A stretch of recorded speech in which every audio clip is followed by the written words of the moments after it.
ते पवळलं.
हो गया रिकॉर्डिंग.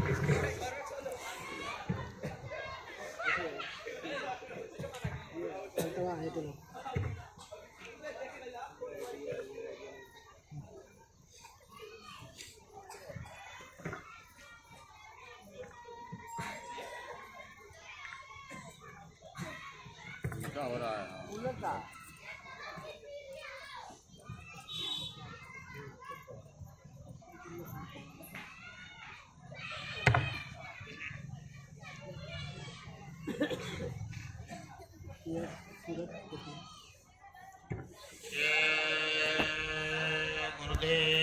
जय गुरुदेव.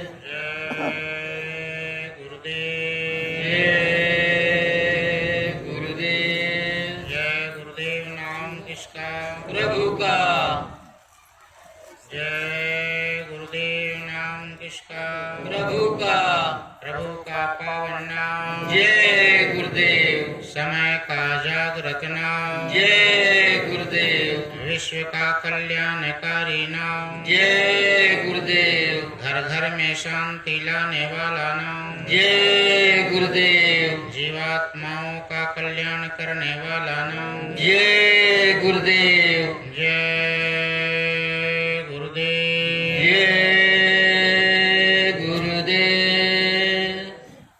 अज्ञानतिमिरान्धस्य ज्ञानाञ्जनशलाकया चक्षुरुन्मीलितं येन तस्मै श्रीगुरवे नमः.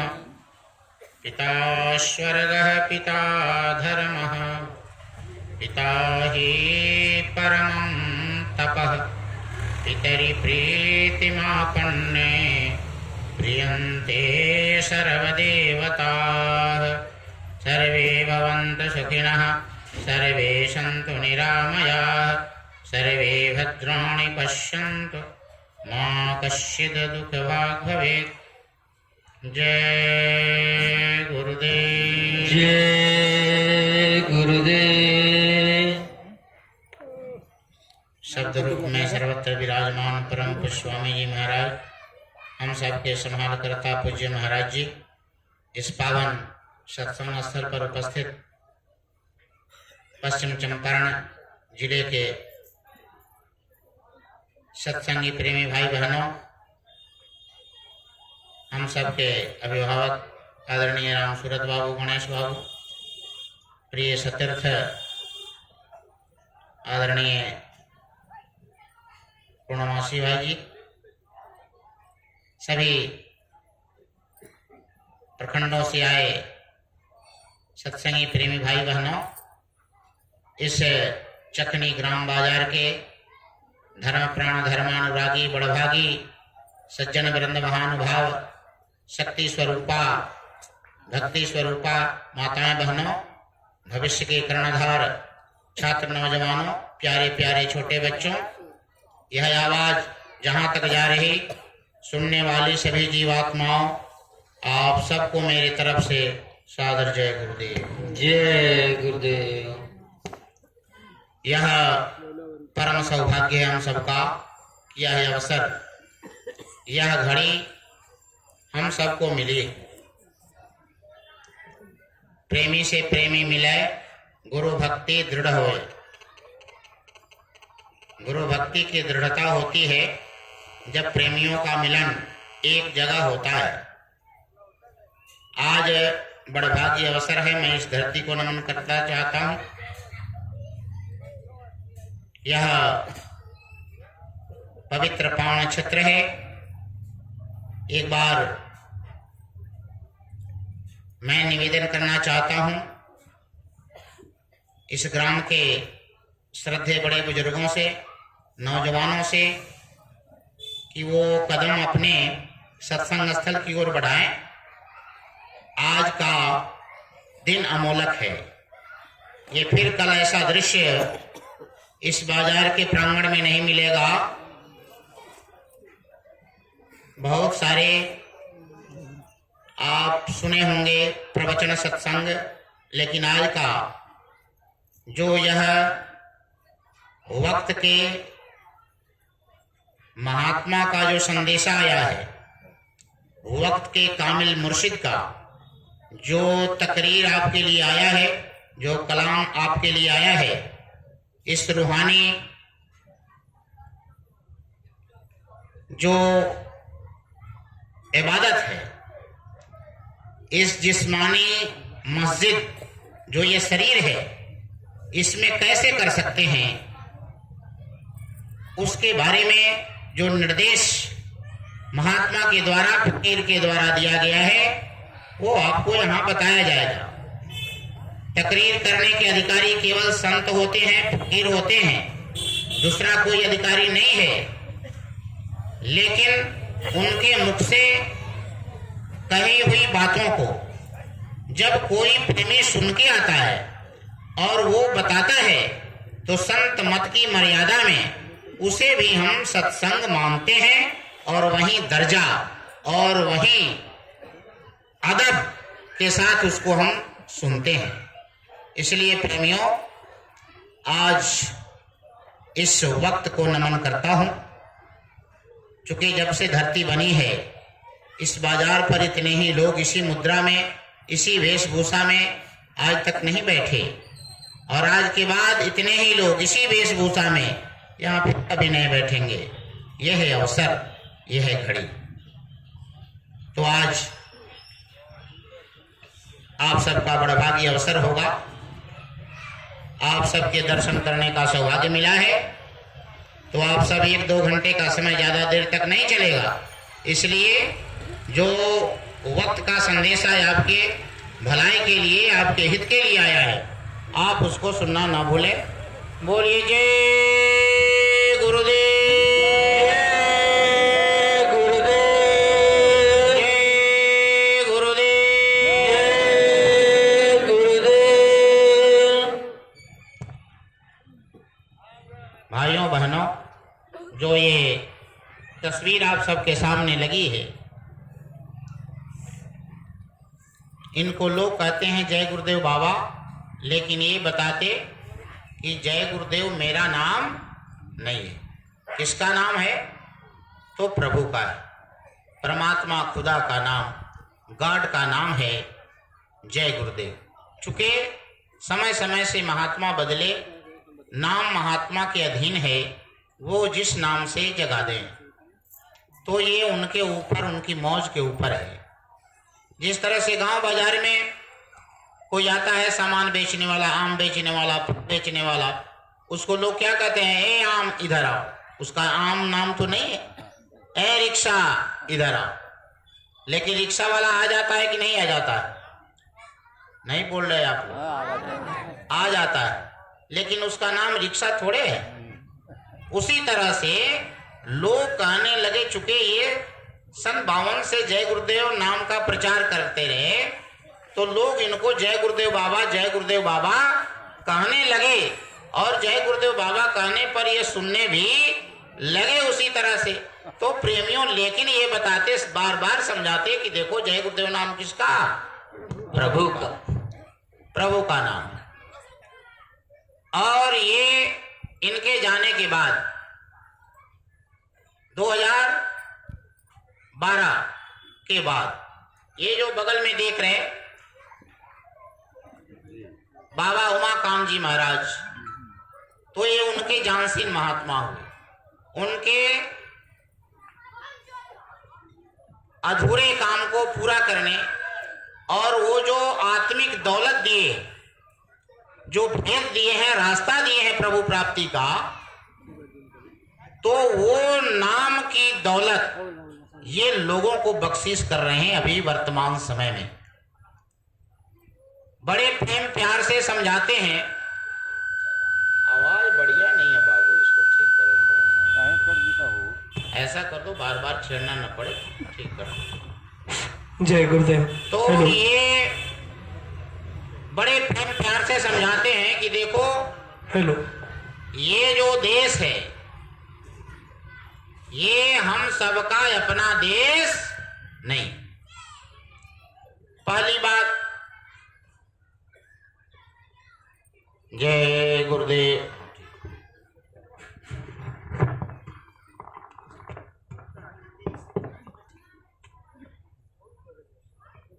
जय गुरुदेव। तो ये बताए कि जय गुरुदेव नाम किसका? प्रभु का। प्रभु का बताए। कहा कि ये मेरा नाम नहीं, और ये बताए कि ये देश हम लोगों का नहीं। ये देश रहता तो हम यहाँ रहते, लेकिन कहा कि यहाँ कोई न रहने पाता है। चंद दिनों का डेरा और हंस उड़ जाएगा, और कोई न साथी तेरा साथ निभाए। उस समय कोई संगी साथी नहीं होता। जब इसमें से रूह आत्मा जब फना होती है, निकलती है, तो उस समय कोई संगी साथी नाते रिश्तेदार काम नहीं आते। और ये सबके लिए है, सबके लिए। हिंदू मुसलमान सिख ईसाई शुरू में बताते यहाँ था ना ये धरती ना ये आकाश, कुछ नहीं था। जब ये मनुष्य की पैदाइशी हुई, निर्माण हुआ, तो उस समय भी न कोई जाति थी ना बिरादरी थी। तो बताते ये कि भेदभाव मत करो, आपस में लड़ने झगड़ने की कोई जरूरत नहीं है। सभी मजहबों के महात्माओं ने एक ही बात कही है, शब्दों का अंतर है, दूसरी कोई बात नहीं। कोई उसको हिंदी में कहा, कोई उर्दू में कहा, कोई अंग्रेजी में कहा। हिंदी में कहा परम प्रकाश पुंज दिन राती, नहीं कछु चाहिए दिया घृत बाती। जो परमात्मा का रूप कैसा है? तो प्रकाश में है, परम प्रकाश है, अपार प्रकाश। उसी को अंग्रेज कहते divine light and divine sound, आवाज और प्रकाश। उसी को मुसलमान भाई कहते चांदना हियो नादोरी। तो ये जो पानी है, हम पानी कह के पिए, आप कह के पिए, नीर तो अम्बू पाए, जलम जल वाटर कुछ भी कहें, लेकिन पानी पानी है और उसे सदा प्यास बुझे। यही बात महात्मा कहते।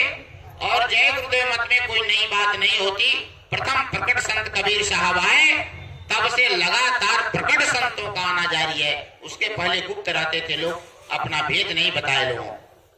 लेकिन प्रथम प्रकट संत कबीर साहब आए और चैलेंज किया लोगों को अपने ज्ञान के माध्यम से। कहा तू बाभन काशी का, मैं जुलाहा बूझ न मोर ज्ञान। तो लोगों ने उस समय छोड़ा नहीं, उनको भी तकलीफ दिया। जब जब संत महात्मा धरती पर आए, लोगों ने सितम ढाहा उन पर, शम्स तबरेज की खाल खिंचवा ली। मोहम्मद साहब को मक्का से मदीना कर जाना पड़ा। कबीर साहब को बोरा में कस के गंगा में फेंक दिया। लेकिन फिर देखता कबीर साहब गा रहे हैं बैठ के पेड़ के नीचे, रहना नहीं देश वीराना है, रहना नहीं देश। आया संसार कागज की पुड़िया, अरे बूंदे परे घुली जाना है, रहना नहीं देश। कहा कि रे फिर कबीर साहब आ गए। फिर लोगों ने सितम ढा, लेकिन वो तो एकदम चैलेंज करने वाले संत थे, उनके पास किसी का नहीं चला। वो हिंदुओं को भी कहा, मुसलमानों को भी कहा कि जो तुम काम कर रहे हो ये बद काम है, नेक काम नहीं है, अच्छा काम नहीं है, और इसे तेरा खुदा और तेरा परमात्मा मिलने वाला नहीं। हिंदुओं को क्या कहा कि पाहन पूजे हरि मिले। अरे पत्थर पूजने से अगर भगवान मिल जाए तो मैं पूजू पहाड़।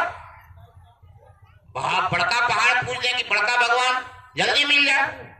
और कहा ताते व चक्की भली जो पीस खाए संसार। ये उस समय कहे थे जब घर घर जाता चलता था, उसी में पीस के माताएं बहनें रोटी बनाती थी। उस समय की वाणी है, बहुत पहले की बात है। आज तो घर घर में आटा चक्की तैयार हो गया, लेकिन तो भी समय से 2 रोटी मिलता है? नहीं बोल रहा है, मिलता है। पहले माताएं बहनें चक्की से पीस के और समय से भोजन कराती थी और अतिथि के आने पर प्रसन्न हो जाती।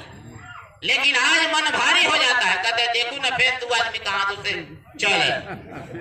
तो बताइए, पहले माताएं बहनें अंगना में बैठ जाती थी, कोई आत्मा कुटुंब नहीं आता था तो कहती थी छप्पर पर छानी पर बैठे हुआ कौवा से कहते हे कौवा उचरन के वाई ना यार। कौवा उचरवाती थी, मतलब बोलवाती थी कि हे कौवा तोरा पता हो देश विदेश घूमला, बताओ कि आज आए कि ना आए। अगर कौवा बोल दिया तो समझे आज जरूर आज कोई आए। तो पहले से वो अपना खाने पीने का सामान तैयार करके रखती थी कि आज हमारे यहाँ अतिथि आएंगे। शास्त्रों में भी कहा गया है मातृदेवो भव, माता देवता है, पितृदेवो भव, पिता देवता है, आचार्य देवो भव जो आपको पढ़ाते लिखाते हैं, ज्ञान की बात समझाते हैं, वो देवता है। और कहा कि ये अतिथि देवो भव, जो अतिथि आते हैं हमारे यहाँ वो भी देवता तुल्य हैं और उनका उसी तरह से सम्मान करना चाहिए। अरे वो 1 दिन 2 दिन के लिए आए हैं, परमानेंट आपके यहाँ थोड़े रहेंगे। मन भारी करने की जरूरत नहीं, लेकिन धीरे धीरे सब कुछ बदल रहा, बहुत बदल गया। इसलिए सत्संग की जरूरत पड़ती है और महात्मा इसलिए दुखी होते हैं और बार बार समझाते हैं प्रेम प्यार से, क्योंकि वो भी काल के बंधन में जकड़े बनाया चुके। काल उन्हीं का है, बिन काल न कदर दयाल के। दुख नहीं हो तो सुख का कोई कदर करेंगे? नहीं बोलते नहीं। अरे भूख ना लगे तो रोटी का स्वाद आएगा भूजा का। अन्न में स्वाद नहीं रहता है, स्वाद भूख में। अगर भूख लगे तो कुछ भी खाइए अच्छा लगता है। भूख नहीं है तो रसगुल्ला दे तो कंठ के नीचे नहीं जाता। नहीं कहते ना भाई छोड़ दो, धुआं नहीं बेकार हो जाता। तो भैया वो रसगुल्ला भी काम, हम रसगुल्ला से घर भर सकते हैं लेकिन भूख नहीं खरीद सकते। सोने का पलंग बनवा सकते हैं ताकत है तो, लेकिन नींद नहीं खरीद सकते, वो अंदर की चीज है।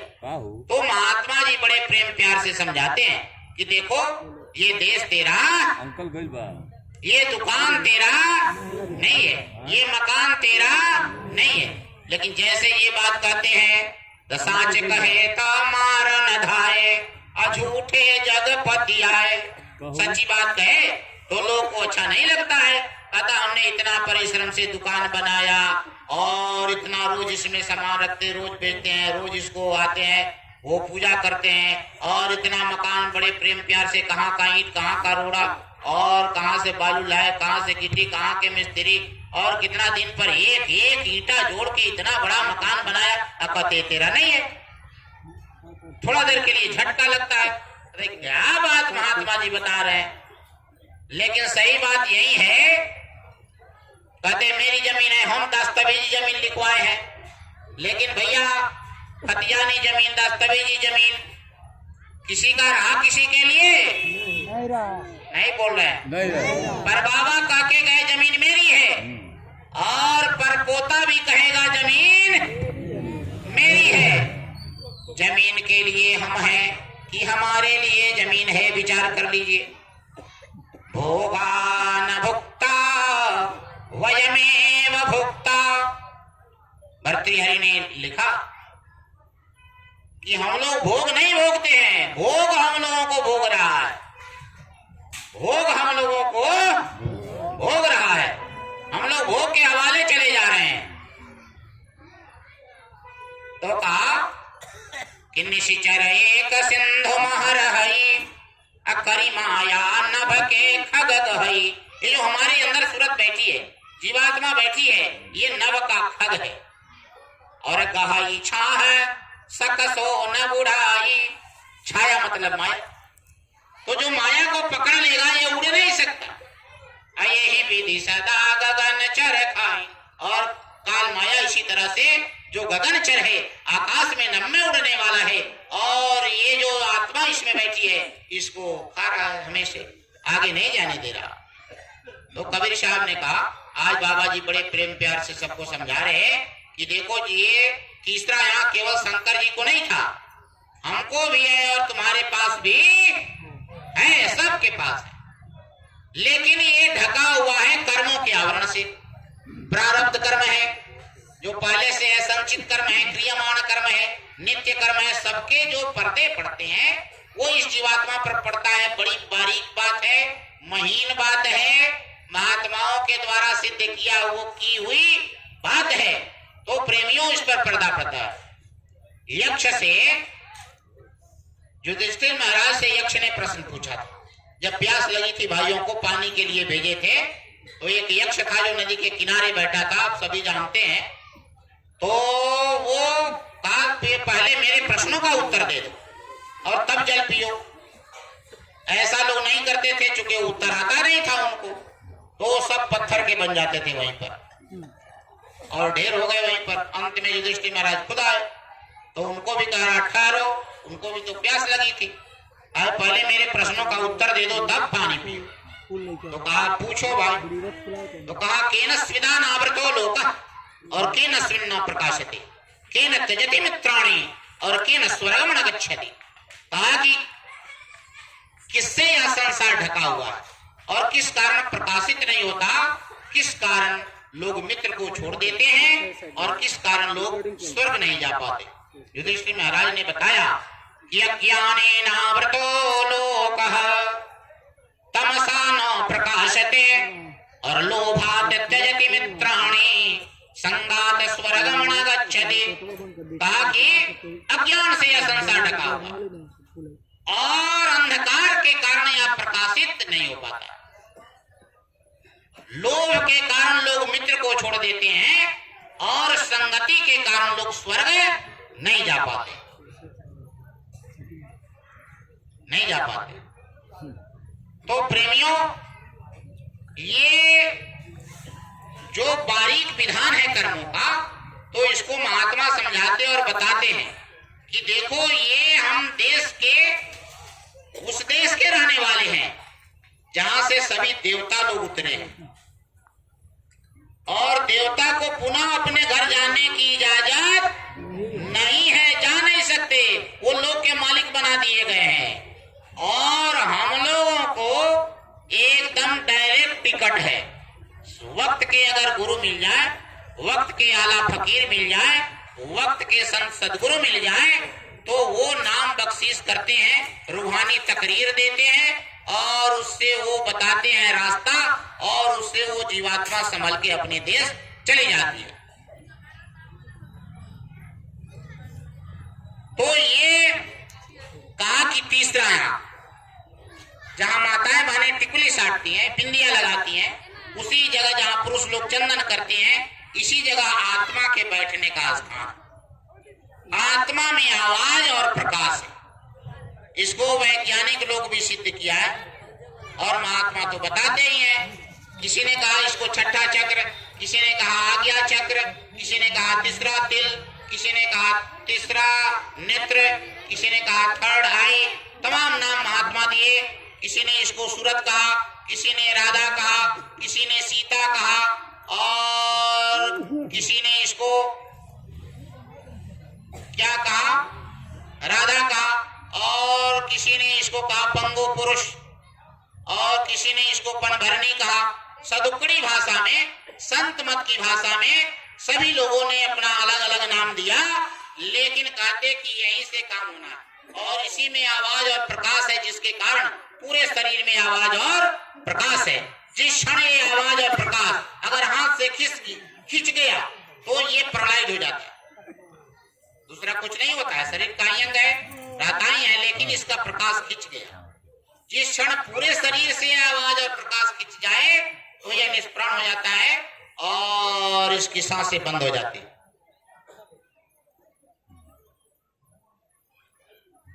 वैज्ञानिक लोग जो अब तक मरने वाला आदमी था उसको एक शीशा के बक्से में पैक किया, कहा कि देखते हैं आत्मा होती कैसी। तो जैसे शीशा में एकदम एयरटाइट में बंद किया तो जब उसके निकलने का समय आया तो शीशा क्रैक कर गया और एक हरा रोशनी उसमें से निकल गई। उसके बाद देखा तो निष्प्राण हो गया। तो आवाज और प्रकाश, ये वैज्ञानिकों ने भी इसका पता किया है। महात्मा तो बताते ही हैं, महात्मा तो बताते ही हैं। तो ये जो मस्तिष्क है और ये शरीर जो है ये बड़ा ही बेशकीमती है, ये महात्मा बताते हैं।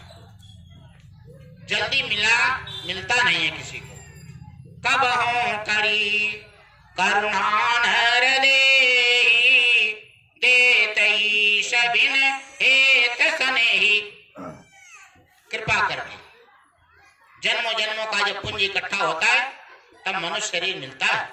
चूंकि कबीर साहब ने क्या लिखा, ईसाई को सियत मास 10 लागे, ठोक ठोक के बीनी चदरिया झीनी रे बीनी। हाय झीनी चादर बीनी। कितने महीने में परमात्मा को चुटकी बजाने में जितना समय लगता है उतना देर में पूरे सृष्टि को प्रलय करने की ताकत उनके अंदर है, लेकिन उनको भी 10 महीने का समय लगता है, तब एक मनुष्य शरीर का बच्चा तैयार होता है। ऐसा थोड़े कोई छेनी हथौड़ी माँ के पेट में जाता, कोई कारीगर, कोई वैज्ञानिक, कोई डॉक्टर कुछ जाता है अंदर में, माँ को भी पता नहीं रहता है कि बउआ कैसन हो कैसन ना हो। पता रहता है? नहीं बोलते हैं आप। एक पिता के विपुल कुमारा, अपृथक पृथक गुण शील चारा। एक पिता के 4 पुत्र हैं और चारों एक ही शकल का होता है? एक जैसा होता है? नहीं। आप ही के 3-4 बेटे हैं, सबका रूप एक जैसा है? नहीं। 3-4 बेटियां हैं, सब एक जैसी है? नहीं। बताइए, ये थंब इम्प्रेशन जो है विश्व में किसी का किसी से नहीं मिलता। कितना बड़ा आधार कार्ड बनाने वाला वो परमात्मा है, किसी से किसी का मिलता नहीं है। अब आधार कार्ड चला है, मोबाइल चला है, नंबर से पहचाने जाते हैं। वो नंबर कैसे देता है? भीतर में ही बनाता है। बचपन में ही माँ के पेट के अंदर बच्चा को केस हो जाता है, नाक हो जाता है, सांस लेता है, उसके शरीर में खून हो जाता है, मांस के लुथड़े में सारा नक्शा बनाता है, जीभ बनाता है परमात्मा। विचार कीजिए, जीभ को काटिएगा तो खून निकलेगा, नाक को काटिए खून, आंख को काटिए खून निकलेगा। लेकिन इसी आंख से देखिए कितना बड़ा पेड़ देख लेते हैं, बड़ा आकाश देख लेते हैं, कितना बड़ा चीज बनाए। और बताइए, जीभ तरह तरह का स्वाद, गाल पर पेट पर जितना भी रसगुल्ला रख दे, स्वाद बताएगा मीठा है कि खट्टा है? नहीं बताएगा। एकदम ओठ पर भी रख दीजिए, ओठ भी नहीं बताता, लेकिन जैसे जीभ पर रखिए तुरंत बताएगा, अरे वाह क्या मीठा है क्या खट्टा। ये एक छिद्र है कान में, आवाज सुन के मस्तिष्क को खबर कर देती। कांटा चुभता है पैर में, मस्तिष्क को झंझना देता है, कहता है उफ कांट गड़ गया। ये कितना बड़ा विज्ञान है। सो जाते हैं लेकिन ये सांसें चलती रहती है, भोजन करते हैं और बैल भैंसी की तरह पागुर करके हमको पचाना पड़ता है। नहीं बोल रहे भाई, ये स्वतः क्रिया है, सब भगवान का बनाया फिट है।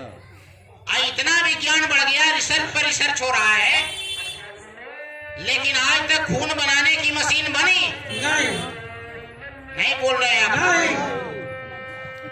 एक खून है, उसमें भी कितना ग्रुप है, ए ग्रुप बी ग्रुप, कौन ए प्लस बी प्लस होता है, मिलता नहीं है आदमी का ही खून आदमी से।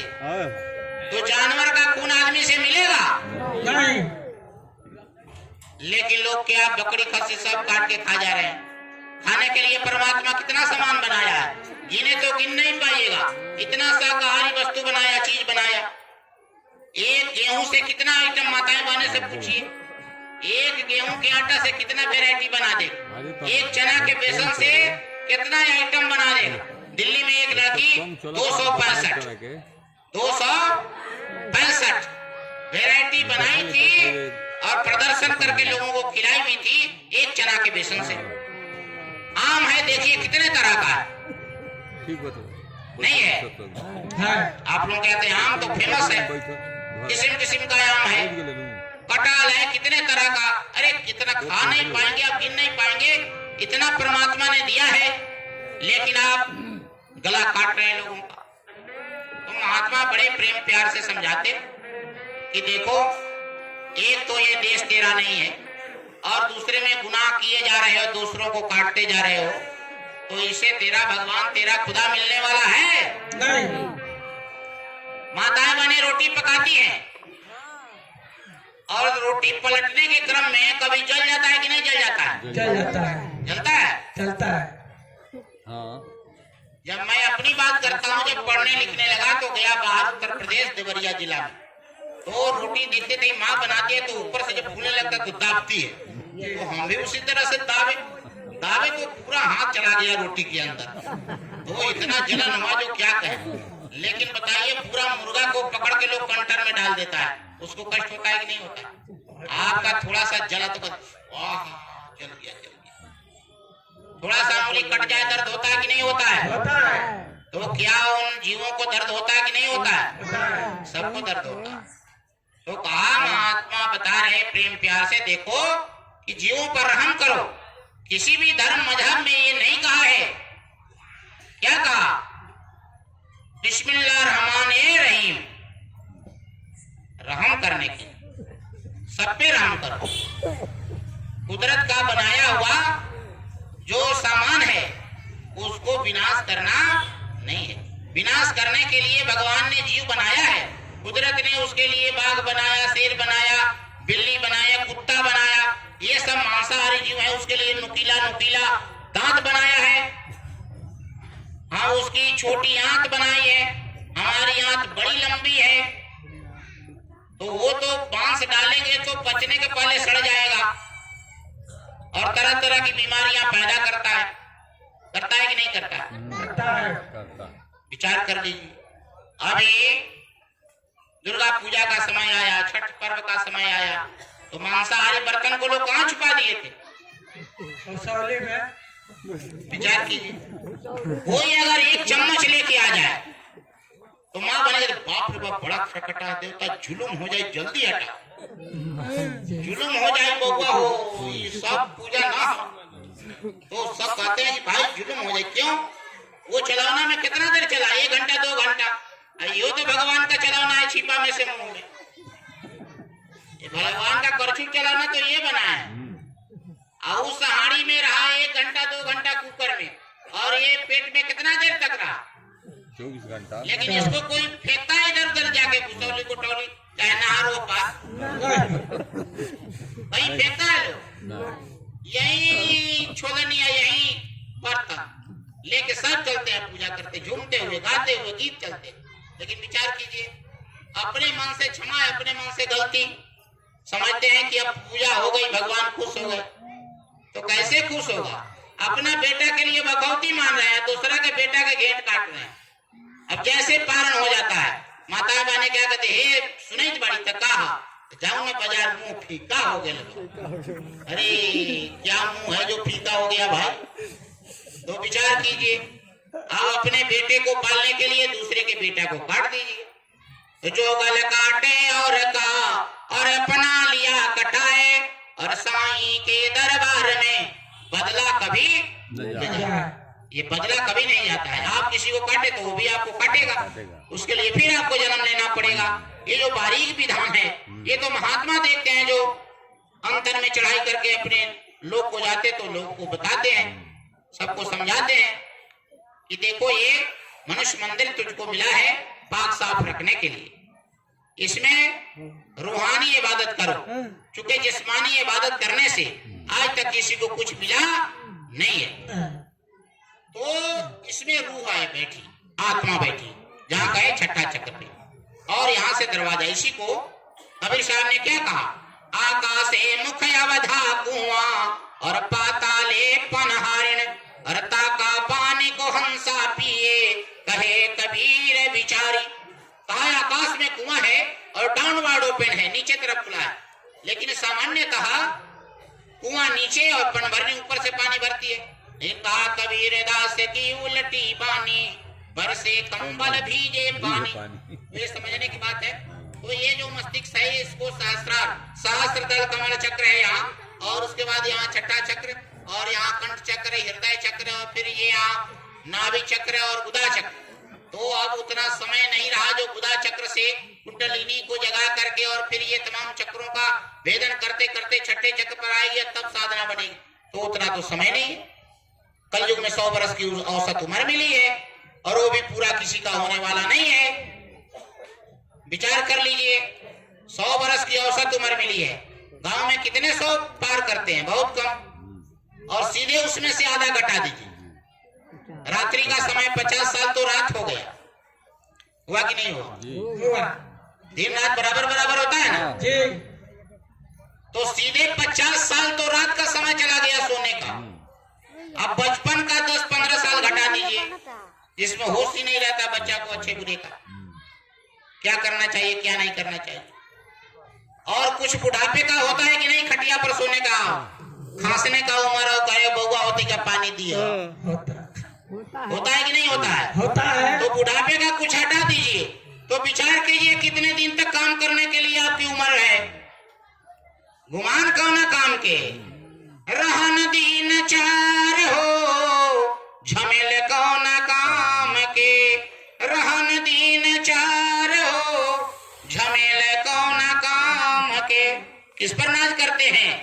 भाग के कहीं जाइए, बाबा जी कहते हैं मौत तेरा पीछा नहीं छोड़ा कर रहे। मौत कहीं नहीं छोड़ेगी आप समझिएगा कि यहाँ आएगी, घर पर ना उसका कबर होगा, परमात्मा के खाता में चले जाते हैं ससुराल। तो ससुराल भी भाग के जाइए, लेकिन वहां बचने वाले नहीं। आजकल सड़ुआना बहुत तेज चल रहा है न्योता पे आने, लेकिन सड़ुआना जाने से भी फुर्सत होने वाली नहीं है, वहां भी नहीं बचेंगे। हवाई जहाज में चले जाइए, जेसीबी पर चढ़ के घूमिए, ट्रैक्टर पर चढ़ जाइए, बलेरो में चढ़िए, लेकिन जिस समय पूरा हो जाएगा वहीं पर खींच लेगा। आप चाहे जेसीबी पर रहिए चाहे बलेरो पर रहिए, लेकिन कोई बलेरो काम आएगा जब जीवात्मा पर दर्द होने लगेगा, जाने का समय आएगा। किसी से राहत होगी? यहाँ तक कि अपनी नारी कौन कहे, तन की नारी नाही। अपनी पत्नी की तो बात छोड़ दीजिए, ये शरीर की जो नाड़ी चल रही है ये भी साथ छोड़ देती है। छोड़ती है कि नहीं छोड़ती? शरीर जीवात्मा के साथ जाती है? शरीर नहीं जाता, नहीं जाता। तो विचार कर लीजिए। इसलिए महात्मा प्रेम प्यार से समझाते हैं कि देखो बहुत कम समय मिला, उसमें अपना काम करना, उसमें अपना काम करना। तो कहा कि उसमें अपना काम बना लेना। और ये जब मनुष्य शरीर मिल जाए तो कोई जरूरी नहीं कि अच्छे गुरु हमको मिल जाए। अच्छे गुरु मिले, सदगुरु मिले कि नहीं मिले ये भी अंदेशा है। तो कहा 7 प्रकार के गुरु बताए गए हैं। प्रथम गुरु पिता और माता, जो है रक्त बीज के दाता। दूसरे गुरु बनी वह दाई, जो गर्भवास की मैल छुड़ाई। तो दूसरा गुरु। तीसरा गुरु जो नाम रखा तो ले नाम ग्राम पुकारा। तो उसका भी बड़ा एहसान है कि रमेश, गणेश, सोहन, मोहन और इनकी पिंकी नाम रख दिया, उसी से सारा आधार कार्ड बनेगा और सर्टिफिकेट बनेगा, सब काम चलेगा। यहाँ तक कि मरने के बाद भी उसी नाम से याद किए जाएंगे, याद किए जाएंगे। तो ये बड़ा उपकार उसका। तो ये कहा तीसरा गुरु। चौथा गुरु जो शिक्षा देना, क ख ग घ ABCD वाला कितना मेहनत से बताते हैं, तो ये चौथा गुरु। पांचवा गुरु जो दीक्षा दीना, तो राम कृष्ण का सुमिरन कीना। छठा गुरु भरम सब तोड़ा, ओंकार से नाता जोड़ा और कहा सतमा सतगुरु शब्द लखावा और जहां का जीव कहां पहुंचावा। कहा कि सातवें गुरु शब्द भेदी गुरु होते हैं जो यहाँ के जीव को पहुंचाते हैं। तो कबीर साहब जो बताए कि देखो ये आकाश में जो कुआं है वो नीचे तरफ मुड़ा, नीचे तरफ मुड़ा और पाताल में पन भरने जो इस पानी को भर। इसी बात को ब्रह्मानंद जी अपने शब्दों में कहते हैं, केवल शब्द का अंतर है, ध्यान से सुनिएगा। उन्होंने क्या कहा कि अचरज देखा भारी साधु,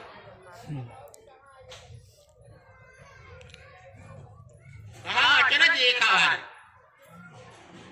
कहा बिन भूमि के महल बना है ताने जोत गुजारी,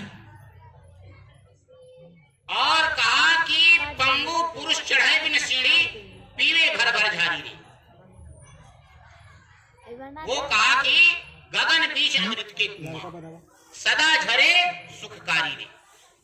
कबीर साहब ने कहा आकाशे मुख अवधा कुआं, ब्रह्मानंद जी कहते कि गगन बीच अमृत के कुआं सदा झरे सुखकारी रे, पंगो पुरुष चढ़े बिन सीढ़ी और पीवे भर भर झारी रे। कबीर साहब ने इसी कहा आकाशे मुख अवधा कुआं और पाताले पनहारिण। इसी को मुसलमान भाई लोग कहते हैं कि कुदरती काबे की तू मेहराब में सुन गौर से, कुदरती काबे की तू मेहराब में सुन गौर से, आ रही धूर से सदा तेरे बुलाने के लिए। कहा कि ये कुदरती काबा है, इसको कहा कि आकाश से मुख अवधा कुआं, और ब्रह्मानंद जी कहेगा अमृत के कुआं। और मुसलमान भाई लोग के जो फकीर हुए वो यही बात बताते कि वो कुदरती काबे की मेहराब कहा इसको, जो इस तरह से मुड़ा हुआ है, मेहराब ऐसा होता है। तो ये भी देखिए ऊपर ऊंचा और दोनों तरफ नीचे है। तो कहा कि ये कुदरती काबा का मेहराब है, इसमें सुनो गौर से, आ रही दूर से सदा, उर्दू शब्द है मतलब आवाज, ये आवाज आ रही है तेरे बुलाने के लिए, जीवात्मा को खींचने के लिए, रूह को अपनी ओर। तो ये सदा आ रही मतलब आवाज आ रही। इसी को कलमा कहा, देववाणी कहा, आकाशवाणी अनाद ध्वनि अनाहद नाद, तमाम नाम महात्माओं ने दिया, तमाम नाम दिए। इसी को गोस्वामी जी महाराज ने रामचरितमानस में कहते हैं, तेहि क्षण राम मध्य धनु तोरा। कहा ये धनुष कहां से टूटता है? मध्य से, बीच से। तो बीच से जब टूटता है तो सीता का मिलन राम से, मतलब जीवात्मा का मिलन परमात्मा से। सबने तो एक बात कही, कहीं अंतर नहीं है। मुसलमान भाई के फकीर लोगों ने भी यही बात कही कि इसमें आवाज उतर रही है तेरे बुलाने के लिए। उसी को सुनने का नाम तो महात्मा बताते भजन। भजन ढोलकी मनुष्य मंदिर में, इसी जिस्मानी मस्जिद में वो आवाज आ रही है, कलमा उतर रही है, और उसी के सुनने का नाम भजन है। संस्कृत शब्द है भज धातु से भजन शब्द बना है।